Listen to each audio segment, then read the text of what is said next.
সালাত এমনই একটা ইবাদত যেটা না করলে আপনি মুসলিম থাকতে পারেন না, কাফের হয়ে যান। এই জন্য আপনাকে বলছি, যতই আপনি ব্যস্ত থাকেন না কেন, যতই আপনি পাপী হন না কেন, যত গুনার সঙ্গে যুক্ত থাকেন না কেন, সালাত কোনোভাবে মিস করা যাবে না। কেন? সালাত মিস করলে আপনি কাফের হয়ে যাবেন। সূরা আনকাবুত সূরা নম্বর 29 আয়াত নম্বর 45 আল্লাহ সুবহানাহু বলছে, ইন্না সলাতা, নিশ্চয়ই সালাত তানহা, মানুষকে বিরত রাখে অশ্লীল এবং মন্দ কাজ থেকে। ভাই এই আয়াত আমরা জানি কি জানি না? কথা বলেন। এই আয়াত আমরা জানি। এই হাদিস, এই আয়াতের একটা সঙ্গে হাদিস আছে। তাফসীর ইবনে কাসির খুলে দেখবেন, মুসনাদে আহমদ এবং মুসনাদে আবি ইয়ালাতে হাসান সনদে হাদিস বর্ণনা আছে।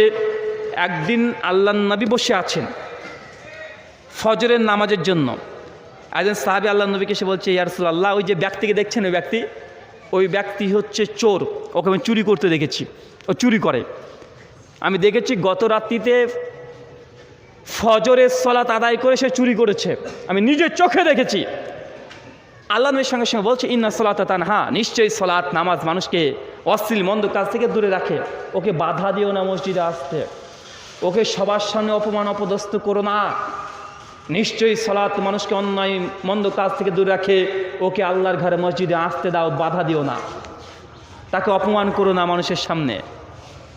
ওই সাহাবী কিছু না বলে কয়েকদিন পর আল্লাহর নবীকে আবার এসে বলছে, ইয়া রাসূলুল্লাহ, বললাম না লোকটা চোর, এখানে কালকে দেখলাম ওকে, ও মসজিদ থেকে গিয়ে নামাজ পড়ে গিয়ে সে চুরি করেছে, আমি দেখেছি। আল্লাহ নবী আবার একই কথা, ইন্না সালাতা তানহা, নিশ্চয়ই নামাজ মানুষকে অশ্লীল মন্দ কাজ থেকে দূরে রাখে। ওই ব্যক্তিকে মসজিদে আসতে বাধা দিও না, ওকে অপমান করো না, ওকে আল্লাহর ঘরে মসজিদে আসতে দাও। কিছুদিন পর আল্লাহর নবীকে ওই সাহাবীর কোনো অভিযোগ করেই না। আল্লাহর নবী বরঞ্চ ওই ব্যক্তিকে বলছে, কি গো, তোমার ওই বন্ধুর খবর কি? তো কোন বন্ধুর? ওই যে যাকে তুমি চুরি করতে দেখতে। ওই সাহাবী, ইয়া রাসূলুল্লাহ, ওকে আর চুরি করতে দেখিনি, বেশ কয়েকদিন হয়ে গেল। আল্লাহ নবী আবার কোনো আয়াত পাঠ করছে, কেন? নিশ্চয়ই সালাত নামাজ মানুষকে অন্যায় মন্দ কাজ থেকে দূরে রাখে। তাই আমাদের মুসল্লিদের, ইমামদের এবং সমাজের একটা জিনিসকে লক্ষ্য রাখতে হবে, সবচাইতে কোনো গুনাহগার বান্দা যদি মসজিদে আসে, নেক আমল করে, তাকে মানুষের সামনে অপমান অপদস্থ করা যাবে না। কেউ যদি পাপ কাজে যুক্ত থাকে, সুদের সঙ্গে যুক্ত থাকে, জনসম্মুখে তাকে উদ্দেশ্য করে তাকে অপমান অপদস্থ করা যাবে না, এবং তাকে পার্সোনালি গিয়ে বুঝাতে হবে। তাই সে যদি অনুতপ্ত হয়, অনুতপ্ত হতে পারে। তার মানে এই নয় যে আপনাকে বললাম আপনি সুদ খান, ভাই সুদ খাওয়া মানে মায়ের সঙ্গে জেনা করার সমান পাপ আপনি করছেন। শয়তানের একটা কৌশল আছে, এবং শয়তানের যে সূক্ষ্ম বুদ্ধি কৌশল, এটাকে যতক্ষণ না ধরতে পারবেন ততক্ষণ ইবাদতে মনোযোগী আসবে না। শয়তান কি করে জানেন? আপনি একটা গুনাহের কাজ করেছেন, পাপের কাজ করেছেন, শয়তান করবে কি, ওই পাপটাকে আপনার সামনে দেখাবে, এদা তোর পাপ, এদা। আর ওই পাপটাকে সামনে দেখিয়ে শয়তান আপনার অন্তরকে বিধ্বস্ত করে দেবে, আপনাকে অপমান করবে, আগে পাপ করিয়ে নেবে, করার পর ওই পাপটাকে আপনাকে দেখাবে, এটা তোর পাপ। আর ওই পাপটাকে সামনে রেখে আপনাকে আবার অপমান করবে। উদাহরণ দিয়ে বুঝতে পারবেন। ধরেন একজন ব্যক্তি সুদ খায়, বিড়ির ব্যবসা করছে, হারাম খাচ্ছে, ওই ব্যক্তিকে গিয়ে বলবেন, ভাইজান চলেন মসজিদ নামাজ পড়তে চলেন। তখন ওই ব্যক্তিকে শয়তান সে শিখিয়ে দেবে, তুই বল কি বলবি, শয়তান শিখিয়ে দেবে। কি বলবে? বলে, ভাই আমি তো সুদ খাই, এই সুদের ব্যবসাটাকে বন্ধ করে দিই, তারপরে ইনশাল্লাহ নামাজ পড়তে যাব। কেন বলেন তো? শয়তানকে শিখিয়ে দিচ্ছে, বলছে তুই তো একটা গুনাহ করছিস, তুই তো পাপের সঙ্গে যুক্ত আছিস, তাই তুই পাপের সঙ্গে আছিস, এই পাপটাকে দেখিয়ে শয়তান আপনাকে অপমান অপদস্থ করবে। যুবক ভাই, তুমি সালাত আদায় করো না, বা মাঝে মধ্যে করো, মাঝে মধ্যে ছেড়ে দাও। কেন? শয়তান তোমাকে অপমান করে। কিভাবে অপমান করে? যখন তুমি নামাজের জন্য মসজিদে আসতে চাইবে, শয়তান থেকে বলবে যে, এই শোন, তুই একটু আগে তো তোর গার্লফ্রেন্ডের সঙ্গে ফোনে কথা বললি, ভিডিও কলে নোংরামি করলি, তোর লজ্জা লাগছে না? তুই মসজিদে যাবি? হ্যাঁ, তোর লজ্জা লাগছে না? তুই তো একটু আগে তোর গার্লফ্রেন্ডের সঙ্গে কথা বললি, ভিডিও কল করলি, নোংরামি কাজ করলি, আবার মসজিদে যাবি? মানে বারবার আপনাকে শয়তান অপমান করবে। কথা কি বুঝতে পারলেন? কিন্তু এই শয়তানকে পরাজিত করে আপনাকে তারপর যদি মসজিদে আসতে পারেন, শয়তান পরাজয় বরণ করবে। কেন? কারণ শয়তানের কাজ একটা গুনাহকে সামনে রেখে আরেকটা গুনাহ করিয়ে নেওয়া, আপনার অন্তরকে পরাজয় করানোর ও চেষ্টা করবে। তাই আপনাকে আমি আবারও বলছি, যদি হারাম রিলেশনের সঙ্গে যুক্তও থাকেন, তারপরে নামাজকে বাদ দিবেন না। কারণ নামাজ বাদ দিলে আপনি কাফের, কোনো ইবাদত আর কাজে লাগবে না। কোনো ইবাদত কাজে লাগবে না। আর 2, শিরক করা যাবে না। এই দুটো জিনিস যদি আপনার অন্তরে আমলে থাকে, ইনশাল্লাহ আপনি জান্নাত যাবেন ইনশাল্লাহ। আপনি বিশ্বাস করেন, অসীম করুণাময় পরম দয়ালু আল্লাহ আপনাকে জাহান্নামে দিবেন না। জাহান্নামে গেলেও আপনাকে আবার আল্লাহ শাফাত করে, নবীর শাফাতে, আপনার কোরআন মাজিদের শাফাতে আপনি আবার জান্নাতে আসতে পারবেন ইনশাল্লাহ। আপনি চিরস্থায়ী জাহান্নামী হবেন না। অল্পতেই জান্নাত। কয়েকটা আমল দিই। প্রতিদিন 70 থেকে 100 বার তওবা করতে হবে। কি বললাম? আল্লাহর নবীর নিজের আমল। আল্লাহ নবী কি গুনাহ করেছেন? কথা বলেন না। তারপরে আল্লাহ নবী বলছেন প্রতিদিন 70 থেকে 100 বার তওবা করি। তাই এই তওবা করাটা এটা বাদ দেওয়া যাবে না। কত গুনাহ করবেন করেন, কত গুনাহ করবেন করেন। আল্লাহকে বলেন, আল্লাহ গুনাহ করেছি, আল্লাহ তুমি ক্ষমা করে দাও। কয়দিন আল্লাহর সামনে দাঁড়াতে পারেন দেখা যাবে। গুনাহ বান্দার হবেই, কোনো মানুষ গুনাহ ছাড়া টিকতে পারবে না। কারণ আল্লাহর নবী তিনি বলছেন, কুল্লু বনি আদম খাত্তাউন, প্রত্যেক আদম সন্তান তারা ভুলকারী, তারা ভুল করবে। ভুল ব্যতীত কোনো মানুষ গুনাহ ব্যতীত থাকতে পারে না। আল্লাহ নবী বলছেন, প্রত্যেক আদম সন্তানের আমলনামাতে একটা গুনাহ অবশ্যই থাকবে। যত বড় আল্লামা হোক না কেন, যত বড় মসজিদের ইমাম হোক না কেন, একটা গুনাহ প্রত্যেক ব্যক্তির আমলনামাতে থাকবে। সে গুনার নামা জিনা তথা জেনা, ব্যভিচারের। কিসের কথা বলেন? আপনি যত বড় আমাকে বুজুর্গ মনে করেন, যত বড় আল্লাহর ওলি মনে করেন, আমার আমলনামা তো জেনার গুনাহ আছে, এটা বিশ্বাস করতে আল্লাহ নবী বলছে। যত বড় বুজুর্গ হোক, ওর আমলনামাতে জেনার গুনাহ নিঃসন্দেহে আছে, থাকবে। এটা আল্লাহ নবী বলছেন। গুনাহ ছাড়া কেউ মুক্ত থাকতে পারবে না। জেনার মতো গুনাহ আল্লাহ তারপরে ব্যাখ্যা করে বলছেন, জেনার অনেকগুলো ক্যাটাগরি আছে। তার মধ্যে একটা জেনা হচ্ছে অন্তরের জেনা, আছে না নাই? নাফসের জেনা, চোখের জেনা আছে না নাই? হাতের জেনা আছে না নাই? এই জেনা থেকে কেউ প্রতিরোধ করতে পারবে না নিজেকে। আর এখন আধুনিক যুগ, জেনা করা খুবই সহজ। আপনি বক্তৃতা শুনছেন, শেখ আব্দুর রাজ্জাক বিন ইউসুফ বাংলাদেশের তুখোড় বক্তা, এমনভাবে কথা বলে যে দিক দিয়ে যায় ছিঁড়ে ছুটে চলে যাচ্ছে, একদম পাঁচির টাচের ভেঙে চলে যায়। মানে এমন কঠিন কঠিন বাক্য, এমন কঠিন কঠিন কথা ব্যবহার করে, একদম চিৎকার মেরে পর্দার ওয়াজ করছে, কা পুরুষের বাচ্চা, কা পুরুষ, ওটা আপনার মেয়ে, ওটা হিন্দুর মেয়ে নয়। এখন হচ্ছে ওটা আপনার মেয়ে, ওটা হিন্দুর মেয়ে নয়। যখন এই কথা বলছে মানে পর্দার ওয়াজ করছে, আপনার মেয়ে উলঙ্গ হয়ে চলবে, মানে এই কথা বলতে বলতে মোবাইলের সামনে একটা ইয়ার্ড চলে এসেছে, ক্যাটরিনা কাইফ, ও একটা গাড়ি বিক্রি করে চলে গেল। আছে না নাই? কথা বলেন। মানে পর্দার ওয়াজ করছিল, কঠিনভাবে বলছে উলঙ্গ মেয়ে যদি চলে রাস্তা দিয়ে 5 শ্রেণীর মানুষকে জাহান্নামে নিয়ে চলে যায়। এই কথা বলতে বলতেই একটা ন্যাংটা মেয়ে চলেছে আপনার সামনে, টুকটাক করে ডান্স দিয়ে নাচ করে বিরাজ কলগেট বিক্রি করে চলে যাচ্ছে। এখন এই গুনাহ থেকে কে নিরাপদে আছে? কথা বলেন, কে নিরাপদে আছে? রাস্তা দিয়ে হাঁটছেন হুজুর মানুষ, কতক্ষণ রাস্তা মাটির দিকে তাকিয়ে থাকবো? কতক্ষণ? একটু সামনে তাকালে তো জেনা আমাকে করতে হবে না, আমাকে জেনা করিয়ে নিবে। বা আছে না নাই? কথা বলেন। এই জিনার গুনাহ প্রত্যেক ব্যক্তি থেকে গুনাহ কন্টিনিউয়াসলি হচ্ছে, তার জন্য তওবাকে বন্ধ করা যাবে না। কথা বুঝতে পারছেন? তওবাকে বন্ধ করা যাবে না। 70 থেকে 100 বার তওবা করতে হবে। সহিহ বুখারী কিতাবুত তাহাজ্জুদ হাদিস নাম্বার 1145, আল্লাহ সুবহানাহু ওয়া তাআলা প্রতিদিন শেষ আসমানে রাতে 3 ভাগের 1 ভাগে শেষ আসমানে তিনি নেমে চলে আসেন। আর আল্লাহ চিৎকার মেরে বান্দাকে ডাকতে, কে আছে যে আমার কাছে আমাকে ডাকবে, আমি তার ডাকে সাড়া দেব। কে আমার কাছে চাইবে, যা চাইবে আমি আল্লাহ তাই দিয়ে দেবো। কে আমার কাছে ক্ষমা চাইবে, আমি আল্লাহ ক্ষমা করব। আল্লাহ প্রতিদিন ক্ষমা করার জন্য দায়িত্ব করে তিনি শেষ আসমানে নেমে আসে, কিন্তু ক্ষমা চাই কে? আমরা এমন আল্লাহর ইবাদত করি যিনি ক্ষমা করার জন্য দায়িত্ব নিয়ে তিনি প্রতিদিন আসমানে শেষ আসমানে চলে আসেন। আল্লাহ বলেন, কে বান্দা আছে যারা দিনে গুনাহ করেছে, আমি আল্লাহ রাতে যদি ওই গুনাহগার বান্দা আমার কাছে ক্ষমা চাই, আমি আল্লাহ ক্ষমা করে দেব। যে রাত্রিতে গুনাহ করেছে গভীর অন্ধকারে, সে যদি দিনে ক্ষমা চাই, আমি আল্লাহ ক্ষমা করে দেব। আল্লাহ বলছেন যে আপনি ক্ষমা চান, আল্লাহ ক্ষমা করবেন, কিন্তু আমরা ক্ষমা চাচ্ছি না। আল্লাহ কত বড় দয়াবান। আল্লাহ বলছেন, কোনো বান্দা যদি একটা গুনাহ করে ফেলেছে, অলরেডি করে ফেলেছে, ফেরেশতারা গুনাহ লিখতে যায়, আল্লাহ বলে স্টপ, লিখতে হবে না, 6 ঘন্টা রাখো। 24 ঘন্টার মধ্যে এক অংশ আল্লাহ লিখতে নিষেধ করে। যদি বান্দা আমার ক্ষমা চেয়ে নেয়, তাহলে এই গুনাহটা আল্লাহ লিখবে না। 6 ঘন্টা পার হয়ে যাবে, বান্দা নামে একটা গুনাহ আল্লাহর সঙ্গে সঙ্গে লিখে ফেলে। মানে ফেরেশতারা লিখে ফেলে, মানে আল্লাহ সুযোগ দেয় যে বান্দা গুনাহ করেছে, মানে আপনি চাচ্ছেন না গান শুনবেন, নামাজ পড়েন ঠিক আছে, কিন্তু গানও শুনে ফেলছেন, আছে না নাই? গানও শুনে ফেলছেন, এই যে গুনাহ করে ফেলেছেন, সঙ্গে সঙ্গে গান শোনা হয়ে গেছে, তওবা করেন, ইস্তিগফার পাঠ করেন, সঙ্গে কানের মধ্যে হেডফোন দিয়ে সূরা রহমান চালিয়ে দেন, সূরা ইখলাস চালিয়ে দেন, সূরা নাস চালিয়ে দেন, গুনাহ হয়ে গেলে সঙ্গে সঙ্গে একটা নেক আমল করে ফেলেন। কথা বুঝতে পারছেন কি আপনি?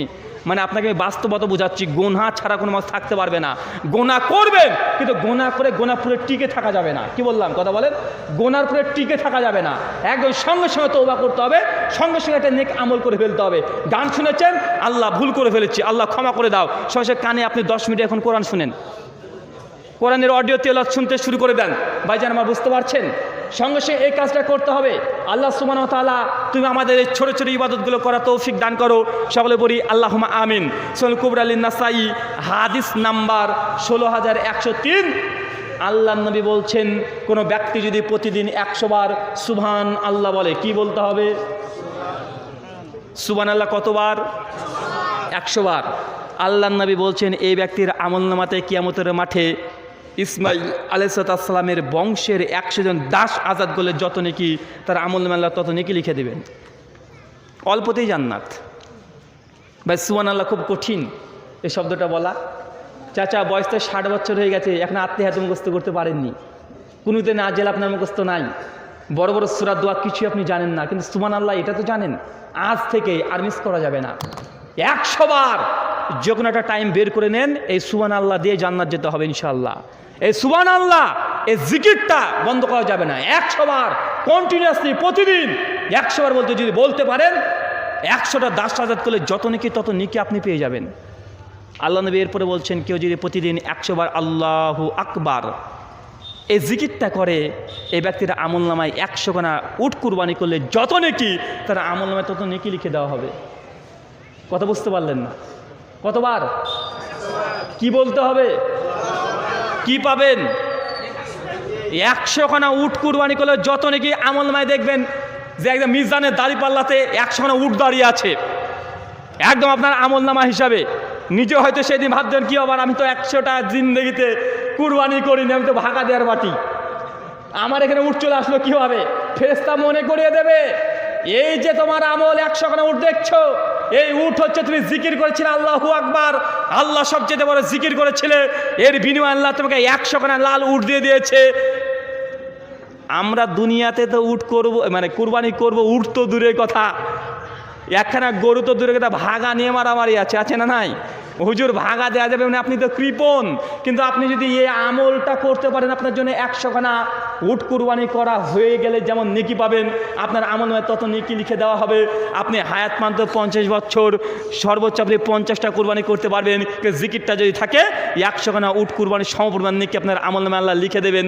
এখন অনেকে বুদ্ধিমান ব্যক্তিরা বসে আছে, বাপরে বাপ হুজুর তো জবর হাদিস শুনিয়েছে, 100 বার যদি আল্লাহু আকবার বলি তাহলে 100 খানা উট ওই সঙ্গে এখনই পড়ছে আল্লাহু আকবার আল্লাহু আকবার আল্লাহু আকবার, ভাবছে জান্নাতে উঠে ঘুরে বেড়াচ্ছে।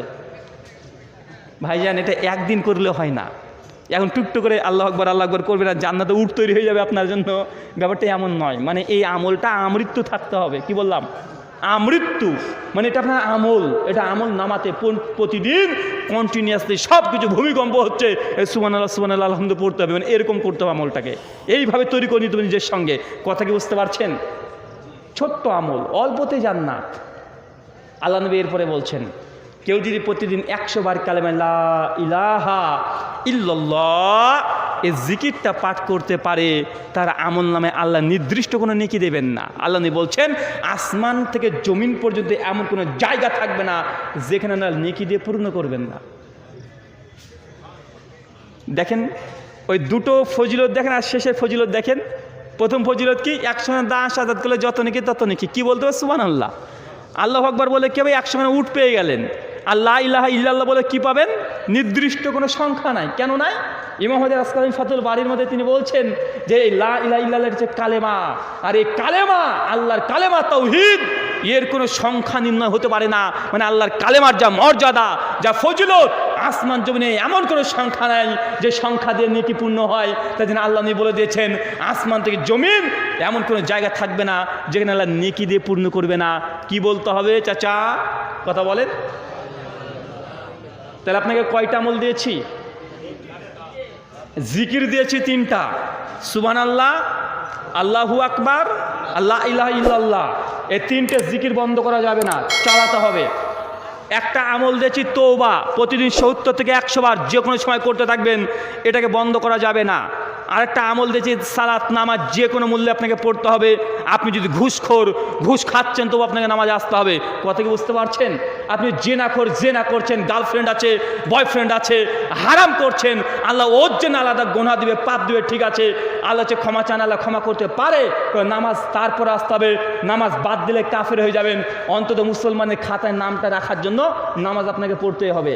নামাজ না পড়লে আপনি মুসলিম খাতাতে নাম থাকবে না। তাই যত বড় গুনাহগার হন না কেন, নামাজ আপনি পড়বেন, নচেত আপনি মুসলমানই না। আল্লাহ সুবহানাহু ওয়া তাআলা তুমি আমাদেরকে এই কথাগুলো বোঝার তৌফিক দান করে, সকলে পড়ি আল্লাহুম্মা আমিন। অল্প আমলেই জান্নাত, ছোট্ট একটা ইবাদত দিয়ে যৎসমান। আমার আলোচনা বিষয়ের মধ্যে কোনো প্রশ্ন যদি থাকে ইনশাআল্লাহ আমি উত্তর দেব। আরেকটা হাদিস বলি, এই হাদিস প্রত্যেকে আমল করতে পারবো। সহিহ বুখারী কিতাবুল জুমা হাদিস নাম্বার 924। আল্লাহ নবী বলছেন, প্রত্যেক জুমার দিন, আগামীকাল কী বার? আগামীকাল জুমার দিন। আল্লাহ বলছেন, কোনো ব্যক্তি যদি সকালবেলায় সুন্দরভাবে গোসল করে, অজু করে, সুগন্ধি মেখে পর্যাপ্ত পরিমাণে যা আছে মসজিদে যদি প্রবেশ করে, আর ওই ব্যক্তি যদি মসজিদে প্রথম ব্যক্তি হয়, আল্লাহ সুবহানাহু ওয়া তাআলা জুমার দিন বিশেষ কিছু ফেরেশতাকে আমল নামাল নিয়ে পাঠিয়ে দেয় মসজিদে। মসজিদে প্রত্যেক গেটে গেটে ফেরেশতা কালকে বসে থাকবে আপনার জন্য, আপনার আমল নামা নিয়ে, আর অপেক্ষা করবে কোন ব্যক্তি মসজিদে প্রথম প্রবেশ করছে। যে ব্যক্তি মসজিদে প্রথম প্রবেশ করছে, ফেরেশতার সঙ্গে সঙ্গে তার জন্য একটা লাল উট কুরবানি করলো, যত নাকি তার আমল নামায় সে উট কুরবানি নেকিটা লিখে দেবে। খুব কষ্ট হবে আমলটা করতে। কি বললাম বলেন তো ভাইজান? জুমার দিন যে ব্যক্তি প্রথম মসজিদে মুসল্লি হবে, ওই ব্যক্তির আমল নামাতে একটা উট কুরবানি করলে যত নেকি, তার আমল নামায় সে নেকিটা আল্লাহ লিখে দেবেন, প্রথম ফার্স্ট ব্যক্তির জন্য প্রাইজ। এটা হচ্ছে অবহেলিত সুন্নাত। এত বড় ফজিলত। আপনি এক মাসে একটা উটের দাম কত ভাই? কত হতে পারে একটা উটের দাম? 1 লাখ টাকা। তো আপনি সপ্তাহে 1 লাখ টাকা ইনকাম করতে পারেন? ক্ষমতা আছে? ক্ষমতা তো নেই 1 লাখ টাকা ইনকাম করা। কিন্তু আল্লাহ একটা অফার রেখেছে, প্রত্যেক সপ্তাহে আপনি 1 লক্ষ টাকা করে একটা কুরবানি দিতে পারবেন। বছরে একটা কুরবানি দেওয়ার জন্য মারামারি, তাই হুজুরা ভাগা দেওয়া যাবে না, এই দেওয়া যাবে না, ওই দেওয়া যাবে না। মানুষকে দেখাচ্ছেন কুরবানি, কেন ওই কুরবানি সবাই দেখতে পায়, তার জন্য এত আগ্রহ। এই তোকে দেখেছো নতুন চাকরি পেয়েছে, একটা গরুবের গোটাই দিয়েছে। আচ্ছা না ভাইজান, এটা লৌকিকতা প্রদর্শন হয়। কিন্তু আপনি প্রত্যেক সপ্তাহে এই একটা গোটা গরু, একটা উট কুরবানি করলে যত নাকি এই আমলটা নিতে পারেন। জাস্ট শুধু আপনাকে মসজিদে প্রথম মুসল্লি হতে হবে, হলেই আপনার আমল নামাতে এই নেকিটা দিয়ে দেওয়া হবে। কিন্তু আমরা এই সুন্নাতি আমলটা করতে কেউ আগ্রহী না, কেন? আমাদের জান্নাত দরকার নেই। কিন্তু কালকে যদি মসজিদের ইমাম সাহেব এখনই বলে দিক, শুনুন, আজকে আলোচনা শেষ করে বলবে, শুনুন, বিশেষ ঘোষণা, মসজিদ কর্তৃপক্ষ থেকে আমাদের এই সিদ্ধান্ত নেওয়া হয়েছে, এরপর থেকে জুমার দিন প্রথম যে মুসল্লি হবে তার জন্য একখানা লাল মুরগি উপহার দেওয়া হবে। দেখেন গোটা পাড়ার লোক এসে মসজিদে ছাদ লোড করে ফেলবে মুরগি নেওয়ার জন্য। আসবে কি আসবে না কথা বলেন? একবার ঘোষণা করে দেন, ফেসবুকে যদি লিখে দেয় যে অমুক জায়গাকার মসজিদে জুমার দিন প্রথম হতে পারলে তাকে একখানা মুরগি দেওয়া হবে। দেখেন আপনার এলাকাতে রাত 12টা থেকে মসজিদের ছাদ লোড করে বসে আছে, এলাকার লোকই জায়গা পাবেন না, কেন? ও মুরগি নিতে চলে আসবে। কিন্তু আল্লাহ নবী যে বলছে লাল উট দেওয়া হবে, কিন্তু হুজুর গেলে তো দেখতে পায় না মসজিদে, ওটা দেখা যায় না। আল্লাহি, আল্লাহর কসম, বুখারী হাদিস, কিয়ামতের মাঠে ইনশাআল্লাহ আপনার আমল নামায় এই উট দেখতে পাবেন নিশ্চিত। আপনি এখানে একটু ইনভেস্ট করেন, সময় খুব বেশি না। আপনি জুমার দিনে তো মসজিদে যাচ্ছেন, আধা ঘন্টা আগে গেলেই আপনি এই উটটা পেয়ে যেতে পারেন। আল্লাহ নবী বলছেন, যে ব্যক্তি দ্বিতীয় হবে, এই ব্যক্তির জন্য একটা গাভী, গরু কুরবানি করলে যত নেকি, তার আমল নামায় তত নেকি লিখে দেওয়া হয়। তারপরে ছাগল, দুম্বা, এভাবে বলতে থাকলেন। অবশেষে ইমাম সাহেব যখন খতিব সাহেব মেম্বারে উঠে পড়ে খুতবা দেওয়ার জন্য ফেরেশতা মণ্ডলীর সঙ্গে সঙ্গে খাতাগুলোকে বন্ধ করে দিয়ে মসজিদের মানুষের মধ্যে গেটে গেটে মানুষের মধ্যে সে বসে পড়ে খুতবা শ্রবণ করতে শুরু করে দেয়। মানে আগামীকাল রেডি থাকবেন, আপনাদের মসজিদে ফেরেশতা মণ্ডলীরা আসবে, আপনার সঙ্গে খুতবাও শুনবে, আপনাদের মধ্যে থাকবে, আপনি দেখতে পাবেন এই কথা ঠিক করে ফেরেশতা থাকবে, এই কথা সত্য। ইনশাল্লাহ আগামীকাল কারা কারা লাল উট নেব ইনশাল্লাহ, হাত তুলিত ভাইজান, কারা কারা লাল উট নেব ইনশাল্লাহ। সামনে কুরবানি ঈদ আসছে, তার আগে আপনি চাইলে এই নেকিটা আপনি পেতে পারবেন ইনশাল্লাহ। অল্প আমলেই জান্নাত, অল্প আমল, আপনাকে আমি খুব বেশি আমল দিলাম না, যেটা আপনার দ্বারা সম্ভব আমি এই আমলগুলো আপনাকে দিয়েছি। ভাই খুব কঠিন আমল দিয়েছি, কথা বলেন, খুব কঠিন হলে একটাই দিয়েছি, প্রতিদিন 5 ওয়াক্ত নামাজ পড়া, এছাড়া আর কোনো কঠিন নাই।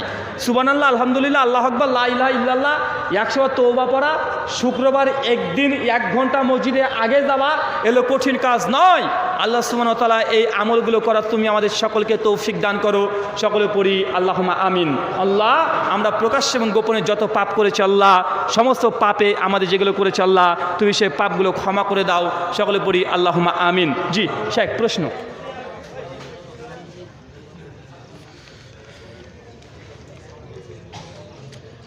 এক ভাই প্রশ্ন করেছেন,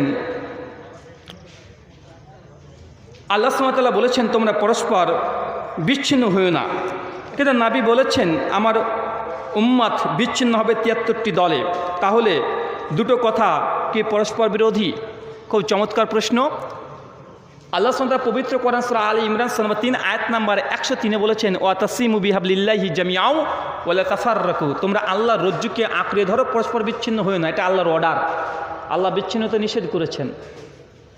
আর অপরদিকে হাদিস বলছে সুনান আবু দাউদ কিতাবুস সুন্নাহ হাদিস 4597, সুনান তিরমিজি কিতাবুল ফিতান হাদিস 2641, মিশকাত হাদিস 171 আল্লাহ নবী বলছেন যে আমার উম্মত 73টা দলে বিভক্ত হয়ে যাবে, বিচ্ছিন্ন হয়ে যাবে, তারা কুল্লুম ফিন্নার, প্রত্যেক দল যাবে জাহান্নামে, ইল্লা মিল্লাতুন ওয়াহিদা, শুধুমাত্র একটা দল যাবে জান্নাতে। ভাইয়ের প্রশ্ন, কোরআন বলছে আল্লাহ রজ্জু আঁকড়ে ধরো, বিচ্ছিন্ন হয়েও না, আর হাদিস বলছে আল্লাহ নবী বলছেন উম্মত বিচ্ছিন্ন হবে, তাহলে দুটো কি কন্ট্রাডিকশন হচ্ছে না? মানে স্ববিরোধী, পরস্পর বিরোধী না।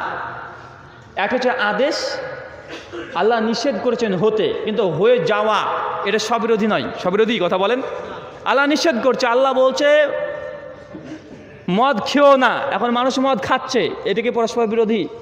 এটা পরস্পর বিরোধী নয়। আল্লাহ নিষেধ করছে ইসলামকে দলে দলে ভাগ করো না, কিন্তু আল্লাহ নবী বলছেন উম্মত তারপরে বিভক্ত হবে, মানে এটা তাদের খারাপই, এটা ভালো নয়। তার জন্য নবী তো বলছেন যে একটা দলই জান্নাতে যাবে আর বাকি দল সবগুলো কোথায় যাবে? জাহান্নামে যাবে। তাই এটা পরস্পর বিরোধী নয়, এটা আল্লাহ নবীর একটা প্রসেসই, মানে একটা ভবিষ্যবাণী। জি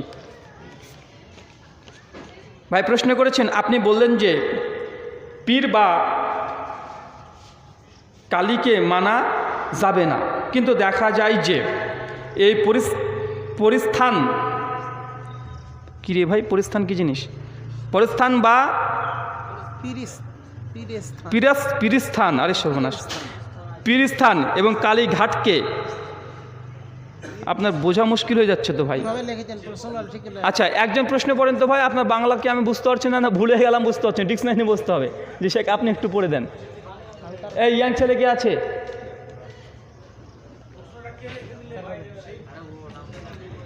টাকা দিয়ে ফিতরা আদায় করা হবে কি হবে না? ফিতরা তো চলে গেছে রে ভাই, ফিতরা চলেছে, আবার দেবেন নাকি? আচ্ছা যাই হোক, সংক্ষিপ্ত উত্তর দিই, কেন এই বিষয় নিয়ে আহলুল হাদিস সমাজের মধ্যে ইখতিলাফ দেখা যায়। আমার এই বিষয়ের একটা বই আছে, গাইতো বইটা নিয়ে এসেছি, দেখবেন ফিতরা টাকা না খাদ্য দিয়ে, বিভ্রান্তি নিরাসান বইটার নাম। আমি যতটুকু গবেষণা করে দেখেছি, আল্লাহ নবী টাকা দিয়ে ফিতরা দিয়েছেন এই মর্মে সহিহ তো দূরের কথা, যঈফ তো দূরের কথা, জাল কোনো হাদিসেও নেই। কোনো সাহাবী টাকা দিয়ে ফিতরা দিয়েছে, সাহাবীর নাম উল্লেখ করে, হাদিসের কোনো পৃষ্ঠাতে কোনো সাহাবীর নাম উল্লেখ করে টাকা দিয়ে ফিতরা দেওয়া মর্মে জাল হাদিসও আসেনি। একটা হাদিস শুধুমাত্র আছে আবি ইসাকা সাবেই, তিনি সাহাবিও নন, তিনি একজন তাবেই। 129 হিজরিতে তিনি মৃত্যুবরণ করেন। এই তাবি আবি ইসাক সাবেই, মুসান্নাফ ইবনে আবি শাইবাতে হাদিস বর্ণনা আছে। তিনি বলছেন আদ্রাক্তাহুম, আমি তাদেরকে পেয়েছি কিছু মানুষ যা টাকা দিয়ে ফিতরা আদায় করেছে। আর আবি ইসাক সাহাবী এখানে উল্লেখ করে তাদেরকে পেয়েছি বলতে কাকে পেয়েছি, সাহাবী না তাবি, উল্লেখ নেই হাদিসে। তারপরে এই হাদিসের আমাদের তাহাকিক অনুযায়ী আবি সাঈদ সাবির এই হাদিসটা সহি নয়, কেননা আবি সাঈদ সাবি তিনি তার সম্পর্কে কিছু অভিযোগ আছে, আর তিনি যার থেকে হাদিস বর্ণনা করেছেন জহির বিন মুআবিয়া। জহির বিন মুআবিয়ার শেষ জীবনে মস্তিষ্ক বিকৃত হয়েছিল, আর আবি সাঈদ সাবি তার কাছে শুনেছিলেন। এই কারণেই এই হাদিসটা হুজ্জাত বা দলিল নয়, এটা একটা হাদিস যেটা সহি নয়। 2 নম্বর আর একটা হাদিস পাওয়া যায় ইবনু ওমর থেকে, যে তিনিও নাকি টাকা দিয়ে ফিতরা আদায় করেছেন। এই হাদিসটা সহি নয়, কেন এখানে লাইস বিন আবি সুলাইম একজন বিখ্যাত মুদাল্লিস রাবি আছে, হাদিসের তাদলিস আছে, এইখানে যাইব। আর একটা হাদিস আছে হাসান বাসরি থেকে, বিখ্যাত তাবি, 110 হিজরিতে জন্মগ্রহণ করেন। তার একটা রিওয়ায়াত এসেছে তিনিও টাকা দিয়ে ফিতরা দেওয়ার প্রসঙ্গে তিনি বলেছেন এই হাদিসের সনদ সহি নয়, এখানে সুফিয়ান আন সাউরি বিখ্যাত মুদাল্লিস রাবি আছে, তার জন্য এই হাদিসটা যাইব। তার মানে বোঝা গেল টাকা দেওয়ার পক্ষে যত হাদিস এসেছে একটাও সহি নয়, সবগুলো জয়ীব। আর নবী যে টাকা দিয়ে দিয়েছে, কোনো সাহাবি দিয়েছে, এই মর্মে জয়ীব তো দেখো জাল হাদিসও নেই, বরং সহিহ বুখারী হাদিস না 1503 আল্লাহ নবী বলছেন ফরাজা রাসূলুল্লাহ সাল্লাল্লাহু আলাইহি ওয়াসাল্লাম জাকাতুল ফিতর, মানে আল্লাহ নবী ফরজ করেছেন জাকাতুল ফিতর আর তাম, খাদ্য দিয়ে। কি দিয়ে? খাদ্য দিয়ে। আবু সাঈদ খুদরি বলছেন সেই সময় আমাদের জন্য খাদ্য ছিল জব, কিশমিশ, পনির, এগুলো আমাদের খাদ্য ছিল, তারা খাদ্য দিয়েছে। এবং যারা বলছে টাকা দিয়ে ফিতরা দিতে হবে, যা টাকা দেওয়ার পক্ষে, তারাও এ কথা বলছে যে খাদ্য দেওয়াটাই সুন্নাত, টাকা দেওয়াটা বৈধ, জায়েজ। তো ভাই বলুন তো, যখন সুন্নাত উপস্থিত আছে তখন জায়েজ আমল করার কি দরকার? কথা বুঝতে পারলেন না? সুন্নাত যেখানে প্রতিষ্ঠিত আছে, যে সুন্নাত আমল করা সম্ভব, সে জায়েজ কেন আমল করতে যাব? 8 টাকা তারাবি সুন্নাত, 20 টাকা জায়েজ, তো 20 টাকা পড়েন। কথা বুঝতে পারলেন না ভাইজান? কি বললাম? 8 টাকা তারাবি কি সুন্নাত, 20 টাকা কি জায়েজ, তো জায়েজ আমরা কেন করি না? আমাদের আহলুল হাদিসদের মূল ওসুল, আমাদের মানহাজ, সুন্নাত পেয়ে গেলে কোনো ইস্তেহাদ বাতিল হয়ে যায়, সুন্নাত পাওয়া গেলে কোনো জায়েজ, তখন আমরা সেটা হুজ্জা হিসেবে গ্রহণ করি না। অনেকে বলছে শাইখুল ইসলাম ইমাম ইবনু তাইমিয়া রাহিমাহুল্লাহ আল মুতাফা 728 হিজরি, তিনি তো টাকা দিয়ে ফিতরা আদায় করার পক্ষে মত দিয়েছে। হ্যাঁ দিয়েছে, তবে তিনি কিভাবে বলেছেন?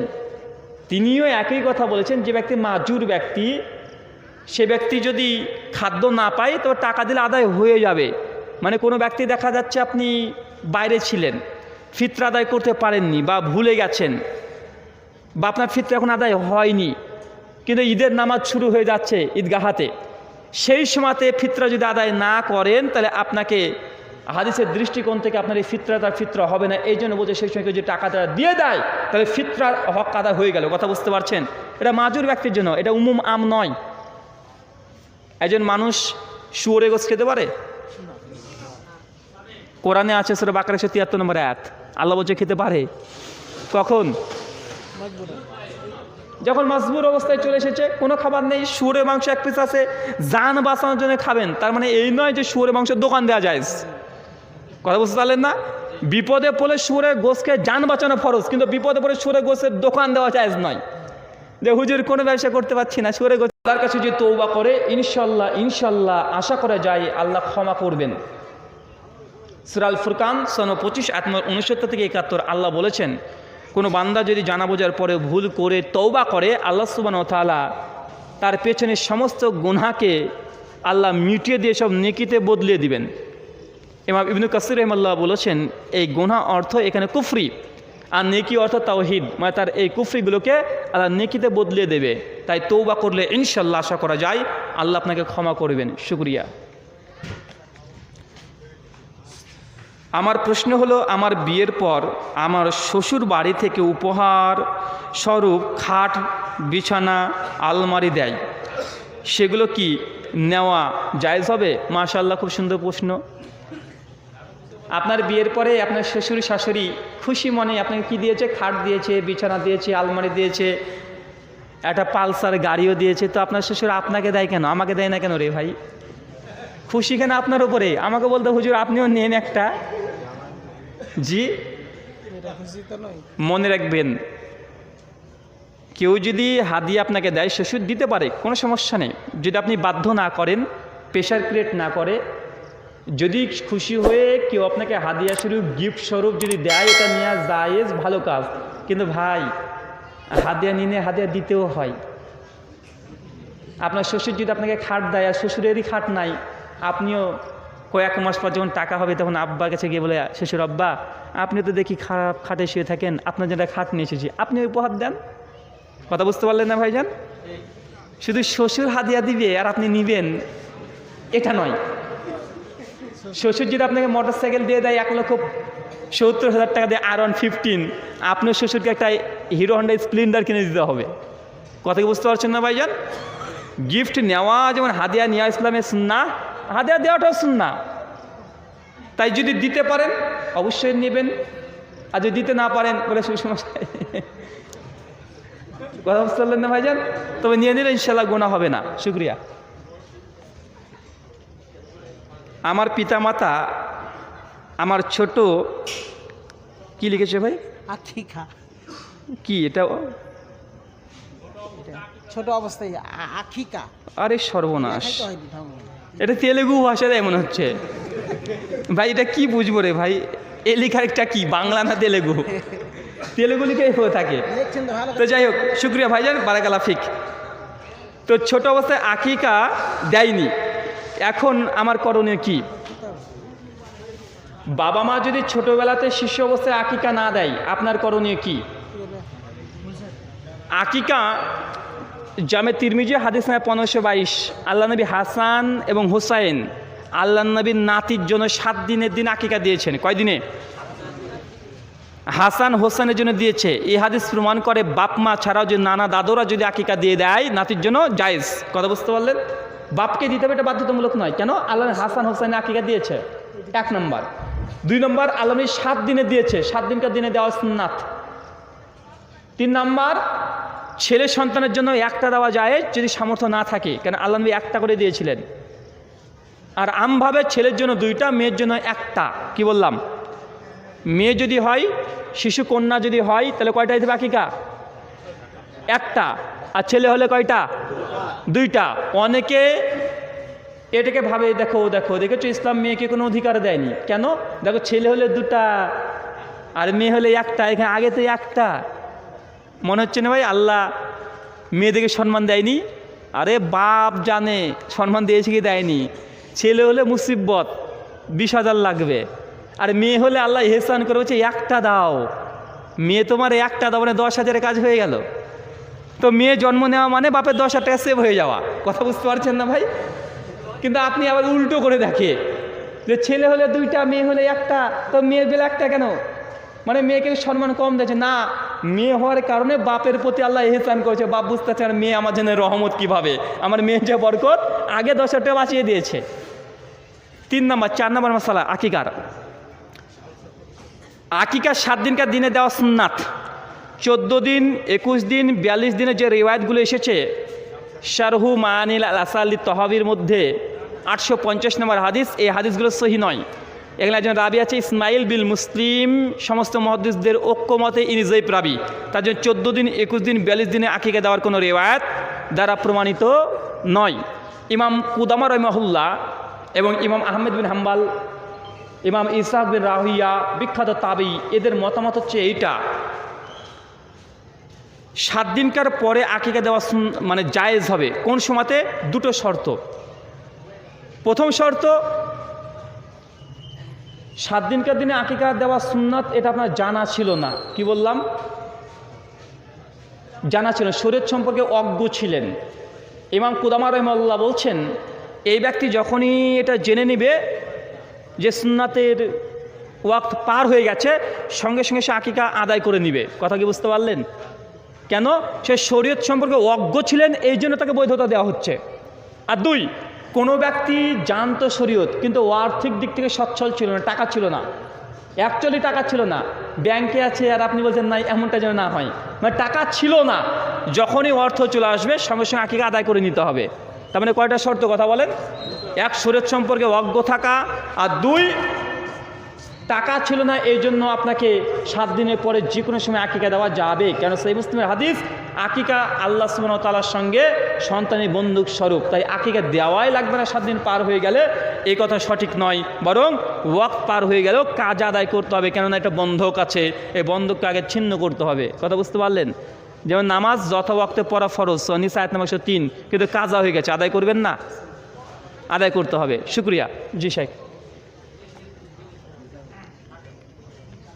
জালসাতে কেউ যদি 1 লক্ষ টাকা দান করে, তখন কিছু মৌলবি হাত তুলে দোয়া করে, এটা কি জায়েজ? মৌলবীর দোষ শুধু? কেন আপনার তো দোষ নাই, ফরজ নামাজ পরে হাত তুলে দোয়া না করলে তো মৌলবীকে বের করে দেন। ও বেচারা কি দোষ রে ভাই? জানাজার পরে যদি হাত তুলে মোনাজাত না করে, হুজুরকে মনে করছে ওখানে আর একটা দাফন করবে। কে হুজুর কেন মোনাজাত করিস নি তুই বলে, এবার মানে আর একটা জানাজা পড়বে হুজুরকে মেরে দিয়ে। এরকম একটা ভাব তৈরি করে না ভাই। দানের পরে সঙ্গে সঙ্গে হাত তুলে দোয়া করা, এই মর্মে কোনো সহিহ সনদে কিছু পাওয়া যায় না। বরং দানের পরে আল্লাহ নবী কিছু দোয়া করেছেন, আল্লাহুম্মা সাল্লি আলাইহি, আল্লাহুম্মা বারিক আলাইহি, এবার দোয়া করতে পারবে, তবে হাত তোলার কথা এখানে নেই। বাঙালিরা হচ্ছে আবেগপ্রবণ, এদের ধর্ম অনুভূতি আছে কিন্তু ধার্মিক হতে চায় না। আর ধর্ম অনুভূতি এক জিনিস আর ধার্মিক হওয়া আলাদা জিনিস। আমাদের মধ্যে ধর্মের অনুভূতি কাজ করে, মনে মনে ভাবি দোয়া করব হাত তুলবো না, এটা কেমন দোয়া রো, মানে আগে আমরা মনে করি দোয়া করবো হাত তুলবো না, এবার কেমন হুজুর দোয়া করছি হাত তুলছি না কেন? মানুষ মনে করে দোয়া মানেই হাত তুলতে হবে, হাত না তুলে দোয়া হয় না। ভাই দোয়া মানে হাত তোলা নয়। দোয়া করার 3টে পদ্ধতি আছে। মসজিদে ঢোকেন, দোয়া আছে না নাই? হাত তুলেন। মসজিদ থেকে বের হওয়ার দোয়া আছে না নাই? হাত তুলেন। বাথরুম ঘরে ঢোকার দোয়া আছে না নাই? হাত তুলেন। বাথরুম থেকে বের হওয়ার দোয়া আছে না নাই? হাত তোলেন। পোশাক পরিধানের দোয়া আছে না নাই? হাত তুলেন। জুতো পরার দোয়া আছে না নাই? হাত তুলেন। গাড়িতে ওঠার দোয়া আছে না নাই? হাত তুলেন। স্ত্রী সহসের দোয়া আছে না নাই? কারা কারা হাত তুলে করেন? জি একটু হাত তোলেন তো দেখি আজকে। তার মানে কি বোঝা যাচ্ছে? দোয়া মানেই হাত তোলা নয়। কিছু কিছু দোয়া আছে মুখ দ্বারা পড়লে দোয়া হয়ে যায়, হাত তোলার দরকার নেই, ইমামকে ডাকারও প্রয়োজন নেই। তাই কেউ দান সদাকা করলে তার জন্য দোয়া করবেন, হাত তোলার জরুরত নেই। শুক্রিয়া। ভাই এটাকে প্রশ্ন না লাভ লেটার? এত বড় প্রশ্ন হয়েছে, লাভ লেটার দিয়েছেন। আমার ব্যবসার ক্ষেত্রে বাইরে থাকি, সেখানে কিনে গেছেন সুন্নি মুসলমানদের এলাকা, তারা মসজিদে জোরে আমিন বললে বের করে দেয়। এখন আমাদের করণীয় কি? আমরা কি ঘরে সালাত আদায় করব? কেউ যদি মসজিদে আসতে বাধা দেয়, সে বুখারী হাদিস নাম্বার 866, আল্লাহ নবী বলেছেন আল্লাহ কোনো বান্দিকে আল্লাহ ঘরে মসজিদে আসতে বাধা দিও না। যারা বাধা দিচ্ছে গুনাহ কাবেরা করছে। এখন কোনো মসজিদে আপনি যদি সুন্নাতে আমল করার কারণে মসজিদ থেকে বের করে দেয়, যদি সত্যি বের করে দেয়, তাহলে বাড়িতে সালাত আদায় করলে ইনশাআল্লাহ সালাত আপনার হয়ে যাবে। তবে জামাত করার চেষ্টা করবেন। মানে 3-4 জন বন্ধুরা আছে, আপনারা একামত দিয়ে আপনার সালাত আদায় করবেন, কিন্তু ততক্ষণ মসজিদে যাবেন যতক্ষণ না ঘাড় ধাক্কা দিয়ে বের করে না দিচ্ছে। কথা বুঝতে পারছেন না ভাইজান? যখন একদম ঘাড় ধাক্কা দিয়ে বের করে দিয়েছে আর ঢুকতে দিচ্ছে না, ততক্ষণ মতো ট্রাই করবেন, চেষ্টা করবেন মসজিদে যাওয়ার জন্য। শুক্রিয়া। এক জায়গায় পীরের মেলা হচ্ছে, সেইখানে গেলে আমরা কি শিরক হবে? সুনানুল কুবরা লিল বাইহাকি হাদিস নাম্বার 10119। ওমর বিন খাত্তাব রাদিয়াল্লাহু তাআলা আনহু একদিন গির্জার পাশ দিয়ে যাচ্ছেন, আর সেই সময়তে ইহুদিরা খ্রিস্টানরা তারা ধর্মীয় উৎসব পালন করছে। ওমর বিন খাত্তাব সাহাবাদেরকে বলছে দ্রুত এখান থেকে চলে যাও, আমি ভয় পাচ্ছি আযাবের, আল্লাহ না জানি এখনই কিয়ামত ঘটিয়ে দিয়ে আমাদেরকে এখানে মৃত্যু দিয়ে দেয়। কথা কি বুঝতে পারছেন? এই হাদিস থেকে শেখ সালেহ আল উসাইমিন রাহিমাহুল্লাহ তিনি বলেছেন বেধর্মীদের কোনো অনুষ্ঠানে যাওয়া যেখানে শিরক হয় এখানে যাওয়া চলবে না। কালী পূজা হচ্ছে, ঠিক আছে, কালী পূজাতে যাই না, কালী পূজা মানি না, ঠিক আছে, কিন্তু কালী পূজায় খাট কিনে নিয়েছেন, এটাও হারাম। দুর্গা পূজা হচ্ছে, দুর্গা পুজোতে খাস করে আপনি দোকান দিয়েছে জিলেপির দোকান, এটাও হারাম, এই ইনকামটা বৈধ হবে না। কথা বুঝতে পারলেন না? কঠিন মনে হচ্ছে নাকি আবার? দুর্গাপূজা উপলক্ষে আপনার গাড়ি মারুতি হোক, অন্য কার হোক, টোটো হোক, খাসভাবে আপনাকে বলো ভাইজান মণ্ডপে যাব চলেন, ভাড়া নিয়ে যাচ্ছে, এটাও হারাম হবে ইনকামটা। কেন? আপনি তার শিরকের সঙ্গে সহযোগিতা করছেন। সূরা মাইদা আয়াত নাম্বার 2 করা যাবে না। কথা বুঝতে পারছেন? মসজিদের মাইকে আজান ছাড়া আর কিছু ঘোষণা করা যাবে কি? সুনান তিরমিজি হাদিস নাম্বার 986, আল্লাহ নবী বলেছেন মসজিদের মধ্যে ধরেন আমি প্রবেশ করেছি, আর এমতো পরিস্থিতিতে আমার ধরেন একটা মোবাইল আছে, এই মোবাইলটা মসজিদে রেখে দিয়েছি বা ভুলে গেছি, মসজিদে বেরিয়ে চলে এসেছি, আসার পরে মনে পড়ছে মোবাইলটা কই গো, মনে পড়লো মসজিদে থুয়ে এসেছি, মসজিদে এসেছি, বলছে কই আমার মোবাইলটা, কই কই এই ভাই কে মোবাইলটা দেখেছেন? আল্লাহ নবী তখন বলছেন তুমি তখন দোয়া করবে যে আল্লাহ রুহুল আমিন ভাই যেন মোবাইলটা না পাই। কথা বুঝতে পারলেন না? মানে মসজিদের মধ্যে কোনো জিনিসের ঘোষণা করা বা কোনো জিনিস খোঁজা, এটা আল্লাহ নবী স্পষ্টভাবে নিষেধ করেছেন। শুধুমাত্র একটা জিনিস, যেটা বিন বাস রহমাল্লাহ এবং শেখ সালেহ আল ফজলান তিনি বলতে চেয়েছেন এইভাবে, যদি কোনো প্রাণ মানে এমন কিছু জিনিস, যেমন একটা বড় মসজিদ, অনেক বড় মসজিদ, 2-4 হাজার মানুষের সমাগম হয়, কোনো বাচ্চা শিশু যদি হারিয়ে যায় এটাকে অ্যানাউন্স করা যাবে। বিন বাজ রহমাল্লাহ এই কথা বলেছেন, কিছু নুসুস তিনি নিয়ে এসেছেন। তাছাড়া আমভাবে কেউ মানুষ মারা গেছে আপনি মসজিদে ব্যবহার করছেন, আবার বলছে এই হেবাদুদ্দিনের চটি হারিয়ে গেছে গো, আপনি চিল্লাচ্ছেন কে চটি নিয়ে গেলি রে, তাতে দিয়ে যা। মানে মসজিদের তো যে মানে মসজিদের যে মাইক আছে মনে হচ্ছে এটা একটা পঞ্চায়েতের মাইক। কার চটি হারিয়ে গেছে এটাও বলে, কে মারা গেছে এটাও বলছে। আজানের আগে গট গট গট গট করে কোরআন খতম দিয়ে চলে যাচ্ছে। মসজিদের মাইক থেকে শুধু আজান দেওয়ার চেষ্টা করবেন, বাকি অন্য কিছু নয়। শুক্রিয়া। আর যদি খুব বেশি প্রয়োজন হয় এলাকার আপনাদের ক্লাব আছে, ক্লাবে একটা মাইক টাঙিয়ে দিবেন, যা দরকার সব ওখানে গিয়ে চিল্লাচিল্লি করবেন। কোরআনে সালাতের কথা বলছে, কিন্তু কিভাবে সালাত আদায় করব সেটা কেন বলেনি? ভালো প্রশ্ন। যে কোরআনে শুধু বলেছে একমিস সালাত আদায় করে, কিন্তু কিভাবে আদায় করবো এটা বলেনি। কেন বলেনি? কোরআনে সালাতের সংক্ষিপ্ত রূপ আছে। যেমন আল্লাহ বলেছেন রুকু করতে, সিজদা করতে। সূরা আল ইমরান আয়াত নম্বর 44 রুকু সিজদার কথা এসেছে। সূরা বাকারা আয়াত নম্বর 238 কম মানে দাঁড়ানোর কথা এসেছে। বিভিন্নভাবে নামাজের ইঙ্গিত আল্লাহ কোরআনে দিয়েছে।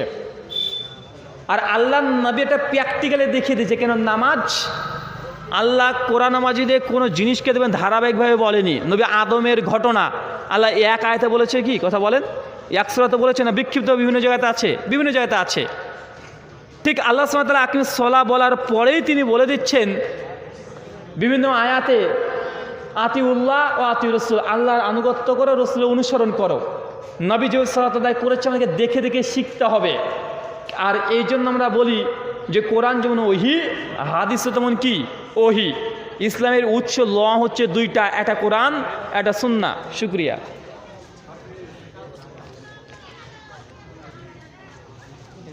আমি সোনার কাজ করি, মাঝে মাঝে সোনার মূর্তি পালিশ করতে হয়, আমার এখানে করণীয় কি? করা যাবে না। আবার একটু বলে দিই, যারা রাজমিস্ত্রি কাজ আছেন, অমুসলিমদের বড় বড় 20 তলা 50 তলা বিল্ডিং তৈরি করতে পারবেন, কিন্তু ছোট্ট একটা ঠাকুর ঘর যদি বলে করে দিতে, একটু করা জায়েজ নয়, হারাম। আপনি রং মিস্ত্রি গোটা বাড়ি রং করে দেন, অমুসলিমদের কোনো সমস্যা নেই, কিন্তু ঠাকুর ঘরটা ওই ছোট্ট কোণার মধ্যে আছে ওটাকে রং করতে পারবেন না, এটা আপনার জন্য হারাম হবে। মানে ধর্মের সঙ্গে সংশ্লিষ্ট কোনো কাজে বিন্দু পরিমাণেও সহযোগিতা করা যাবে না। কথা বুঝতে পারলেন? ধর্মের বহির্ভূত যে কোনো জিনিসে অমুসলিমদের আপনি সহযোগিতা করতে পারবেন। কোনো অমুসলিম বোনের যদি 10 ব্যাগ রক্ত লাগে, আপনি গায়ের শরীর থেকে যে রক্ত সব দিয়ে দেন, এটা বৈধ, করতে পারেন, করলে নেকি হবে। কথা কি বুঝতে পারছেন? কিন্তু কেউ যদি অমুসলিমদের কোনো পুজোর যদি 1 টাকা চাঁদা চাই, দিতে পারবেন না, শিরিক হবে। মূল কথা হচ্ছে এটা, ধর্মের কাছে কোনো কম্প্রোমাইজ চলবে না, ধর্মীয় সংস্কারের সঙ্গে কোনো কম্প্রোমাইজ চলবে না। দুনিয়াবি সব ক্ষেত্রে সহযোগিতা করতে পারবে, সব ক্ষেত্রে। শুকরিয়া। মুসলিম হয়ে মুসলিমদের কাজ করা যাবে কি? কি রে ভাই, মন্দিরে কই রে, মন্দির কই খুঁজে পাচ্ছি না যে। ও মহেশ্বর দৈন্তন্য দহেশ্বর অয়কার, আমরা তো দৈন্তন্য দয়ের সঙ্গে পড়েছি, সব যদি আলাদা আলাদা থাকে কীভাবে বুঝবো? তারা মন্দিরকে মন্দির করে দিয়েছে। তো যাই হোক, শুক্রিয়া। আপনাকে উত্তরটা আগে দিয়ে দিয়েছি। অমুসলিমদের ধর্মের সঙ্গে সংশ্লিষ্ট কোনো কাজে সহযোগিতা করতে পারবেন না। বাকি অমুসলিমদের আপনি বিল্ডিং তৈরি করে দেন, দোকান তৈরি করে দেন, অমুসলিম দোকানে আপনি নিজে কাজ করেন, আপনার বাড়িতে কাজ করুক, সব জায়েজ, শুধু একটা সেক্টর বাদ দিয়ে, সেটা হচ্ছে কি? ধর্মের সঙ্গে সংশ্লিষ্ট। আল্লাহ সুবহানাহু ওয়া তাআলা এই কথাগুলো তুমি আমাদের প্রত্যেকে বোঝা তৌফিক দান করো। সকলে পড়ি আল্লাহুম্মা আমিন। আল্লাহ, যারা আমাদের মধ্যে অসুস্থ আছে তুমি আশ-শাফি, তুমি সুস্থতা দানকারী, আমাদের প্রত্যেককে শেফাই কুল্লিয়া সুস্থতা দান করো। সকলে পড়ি আল্লাহুম্মা আমিন। আমাদের মধ্যে যারা মৃত্যুবরণ করেছে আল্লাহ, তা যদি শিরিক না করে মৃত্যুবরণ করে তুমি তাকে ক্ষমা করে জান্নাতুল ফেরদৌস দান করো। সকলে পড়ি আল্লাহুম্মা আমিন। যারা আমার বই নিতে চাচ্ছেন, ডান দিকে গাড়িতে 10-12টা আমার লেখা বই আছে। অনেকে ফোন করেন, গাড়িতে সব বইগুলো আছে, যেন আহলে হাদিস, সানাফি মাযহাব, ইখতিলাফ নিরাসান, তাকলিদ বিভ্রান্তি নিরাসান,